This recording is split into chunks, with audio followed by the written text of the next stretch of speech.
Gagawin ko, dadrag ko lang sa dito sa aking sa rest folder. Yan, drag ko sa rest. Or you can direct drag dito sa aking texture, no? Okay? Gagawin ko. Yan. So, gagawin ko, ang laser ko or yung bullet ko, dadrag ulit dito sa aking texture, dito sa empty box. Hindi kita na? Empty box.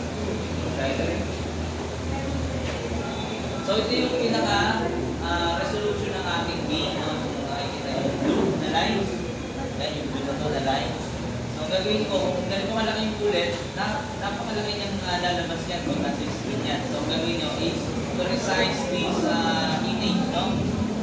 Hold Shift Alt sa mga gumagamit ng computer, laptop, Shift Alt, then resize nyo kung gaano kalaki yung bullet na screen, no?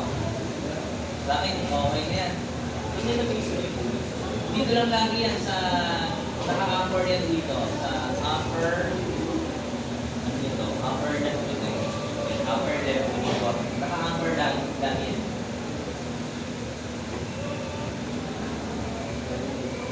Okay? Parang malaki pa eh, no? Sige, dito ang panahon. Yan.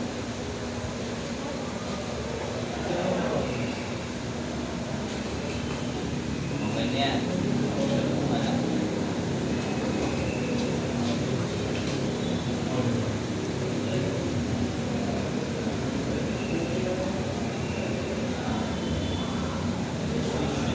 Okay. Then yung collision, dapat nasa ibaba na sprite 2D, no? Nadrag ko siya dito sa collision, dapat nasa ibaba na sprite 2D. Kasi ang orientation ng ito layers, yung sili nasa yung pinaka-ibaba, yung pinaka nasa front na layer, no? Dito sa canvas. Yung orientation ng ano niya, no? Yung hierarchy. Then shape na collision shape 2D, palitan mo ng shape na capsule. Okay? Capsule. Kasi yung hugis nito ay parang siyang capsule, no? Dahil nagalitin ko tayo capsule. Then, resize nyo lang ulit yung collision natin. Dapat fit lang siya dun sa image na meron ko kayo. Pwede na yan. Ang trabaho ng collision, ito yung mga pag nag-collide, no? Or bumangga yung bawat sprite natin, bawat object natin asset, may mangyayari. So, kaya kailangan naglalagay tayo ng collision, no? Hindi niya ba kung ba't naglalagay ng collision?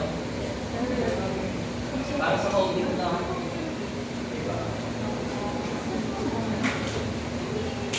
Okay, pag meron na yan, okay, assist nyo na, save nyo na. Control S. Ang gagawin ko, lalakayan ko rin ito. Letter. Gagawin ko ng malaking letter. Para sa inyo lang ulit sa so, meron akong bullet scene. Then, another scene. Plus sign lang ulit kayo or add a new scene. Then, plus icon. Yes, ang next task natin is to create a meteor. Area 2D pa rin ang gagamitin na node, no? Area 2D. Yes, ganun pa rin. Pag naglagay kayo ng